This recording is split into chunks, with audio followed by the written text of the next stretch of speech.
안녕하세요. 글로벌 리스크 체계 조이준입니다. 오늘 저희는 가상화폐, 코인과 관련된 일자리가 가장 많은 곳들이 어딘지 먼저 살펴보도록 하겠습니다. 전 세계에서 코인 일자리가 가장 많은 곳이 어딜까요? 미국일까요? 트럼프 대통령이 요새 연일 코인과 관련된 규제를 풀다 보니까 미국이라고 생각하실 수도 있는데요. 그렇지 않습니다. 물론 이 순위를 한번 저희가 보니까요. 전 세계 금융중심지 순위와 그대로 겹치는데요.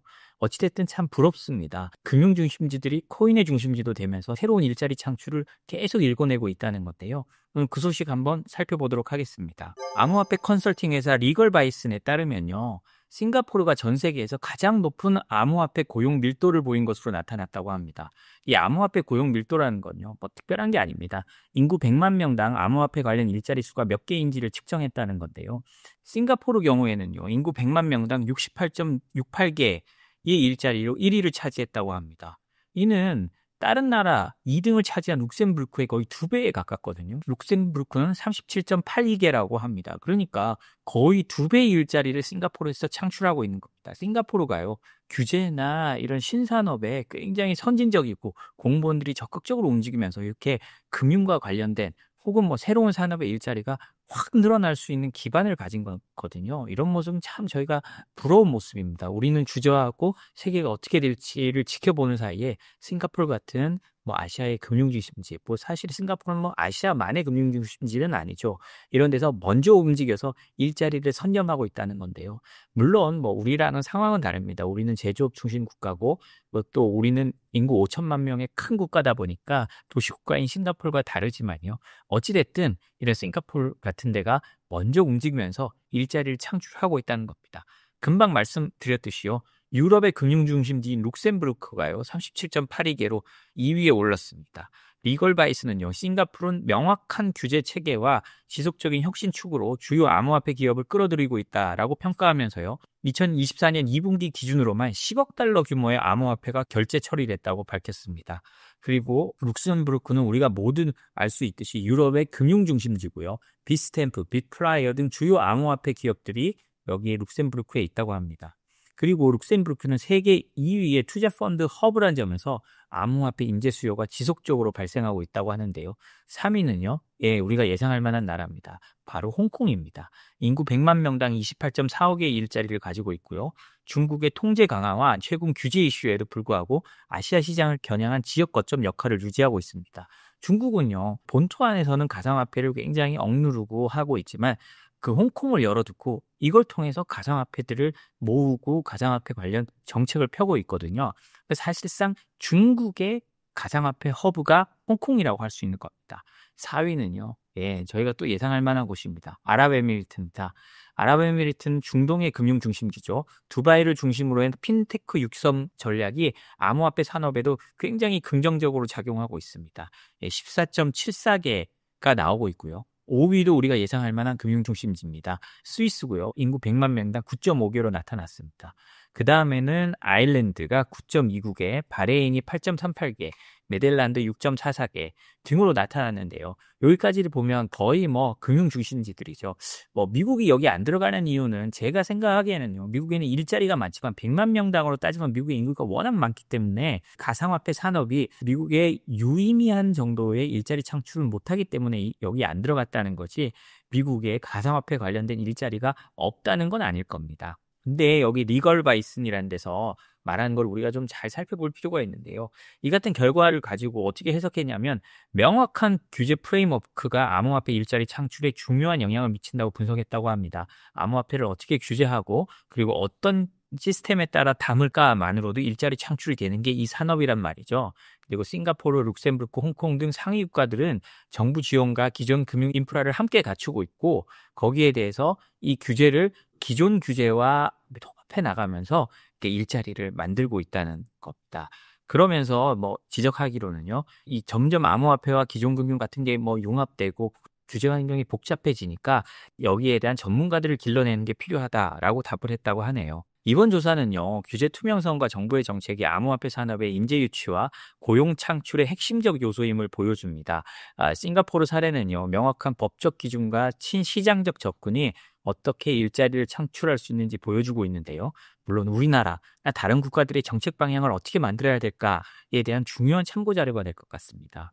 금방 UAE가 그 암호화폐 일자리 전 세계 4위의 일자리 밀도를 갖고 있다고 말씀드렸잖아요.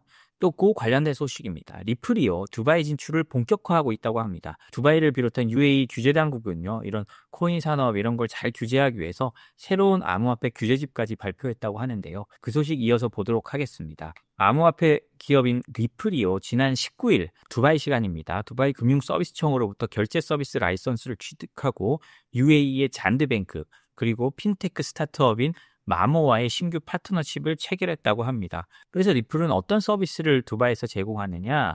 바로 리플은 고객을 대상으로 전 세계적으로 자금을 24시간 365일 실시간 정산할 수 있는 기술적, 규제적 기반을 확보했다고 설명합니다. 그러니까 리플을 통해서 그리고 리플이 두바이에 거점을 마련함으로 해서 중동 지역 고객들한테 그런 서비스를 제공할 수 있게 됐다는 거죠. 그리고 리플과 이제 협력하기로 한 잔드뱅크는요, 향후 아랍에미리트 디르함 기반의 스테이블 코인 출시를 계획 중이라고 합니다. 이는 지역 결제 내에 인프라를 안정적으로 효율성을 높일 수 있는 것으로 해석이 되고요. 그리고 아까 말한 핀테크 업체 마모 역시 이 리플의 결제 솔루션으로 활용해서 중소기업과 소비자들이 결제를 할 수 있도록 만들겠다고 합니다. 사실 이제 UAE가 암호화폐 결제나 사용에 있어서 최선구적인 역할을 할 수 있도록 이들 은행과 리플과 그다음 핀테크 업체들이 힘을 모은 거라고 할 수 있는데요. 리플은 이미 전 세계 90개 이상 시장에서 활동 중이고요. 누적 700억 달러, 약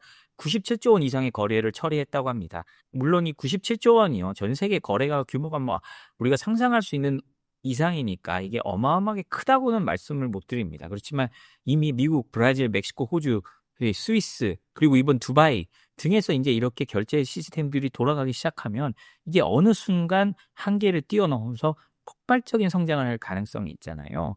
두바이에서도 이런 이제 걱정이 있습니다. UAE에서도요, 이렇게 가상자산 업체들을 끌어들이고 일자리 창출을 위해서 뭐 이렇게 프로모션도 하고 하지만 그러다 보면 이 가상화폐라는 게 자금 세탁에 취약할 수밖에 없습니다. 그래서 이런 거를 조심해라. 너무 큰 돈을 도박처럼 투자하지 마라. 이런 거를 하는 규제집을 내놨습니다. 이런 규제집을 통해서요, 투자자 보호, 라이선스 요건, 마케팅 및 광고에 대한 가이드라인을 신설해서 특히 소매 투자자를 대상으로 조심해라 라는 메시지를 발신하고 있다는 건데요.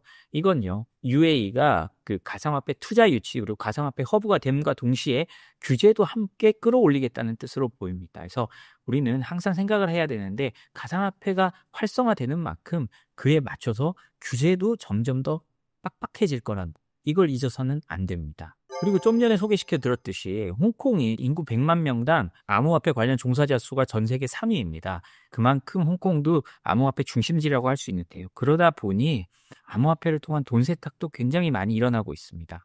홍콩 경찰이요, 지난 15일 대대적인 단속 작전을 통해서요, 1억 1,800만 홍콩 달러, 약 209억 원에 달하는 불법 자금을 암호화폐로 세탁한 조직을 적발하고 12명을 체포했다고 합니다. 해당 조직은 중국 본토 사람들을 모집한 다음에 홍콩 내에서 은행 계좌를 개설하고 범죄 수익을 현금화한 뒤에 가상자산으로 전환해서 추적을 피하는 수법을 사용했다고 하는데요. 그러니까 참 복잡하죠. 홍콩 사람도 아닌 중국 본토 사람들을 모집해서 홍콩에 데려와서 계좌를 만들게 하고 그걸 가상화폐로 다시 돌려가지고 추적하지 못하도록 계속 만들어 왔다는 건데요. 제가 이렇게 설명하는데도 복잡한데요. 실제 실행 방식은 더 복잡합니다. 이렇게 홍콩으로 들어온 그 중국 본토 사람들에게요, 수백 개 은행 계좌를 만들게 하고 550개 이상의 은행 계좌와 560장의 ATM 카드를 활용해서 자금을 뽑도록 합니다. 그리고 이걸 암호화폐로 환전하고요.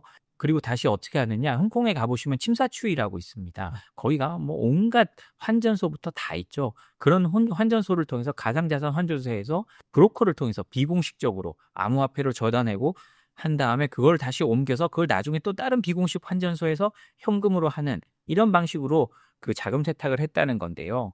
홍콩은 이번 사건을 계기로 계좌를 타인에게 빌려주는 것만으로도 심각한 범죄가 될 수 있다라고 강조를 했다고 합니다. 뭐 우리나라도 마찬가지죠. 대포통장을 빌려주는 것만으로도 범죄가 되는데요. 특히 홍콩이 여기에 대해 가지고 굉장히 중범죄로 처벌하고 있습니다. 홍콩의 조직 및 중범죄 조례에 따르면요, 범죄 수익임을 알면서도 해당 자산을 처리하면 최고 14년형의 징역형과 500만 홍콩 달러, 약 8억 8천만 원의 벌금형에 처해질 수 있다고 합니다.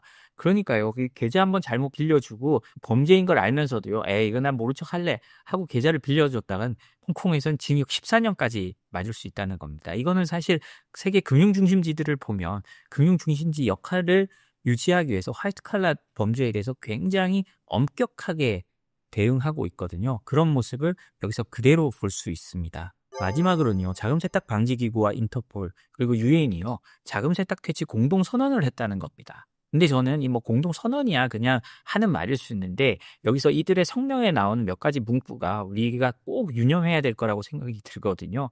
한번 보면요. 오스트리아 빈에서 열린 제34차 범죄예방 및 형사사법위원회에서는요. 자금 세탁과 테러 자금 조달 방지를 위한 국제적 협력이 주요 의제로 다뤄졌다고 합니다. 그러면서요. 자금 세탁 방지 기구죠. 그리고 인터폴, 그리고 UN ODC, 그러니까 UN 마약범죄 사무소의 수장들이 공동 성명을 발표하고 공동 대응을 촉구했는데요. 이들은 마약 밀매, 인신매매, 불법 이민알선, 사기 및 금융사기에서 발생한 막대한 수익이 세탁돼서요. 범죄 조직과 테러 단체의 활동 자금으로 전환되고 있다고 경고했습니다. 그러면서요.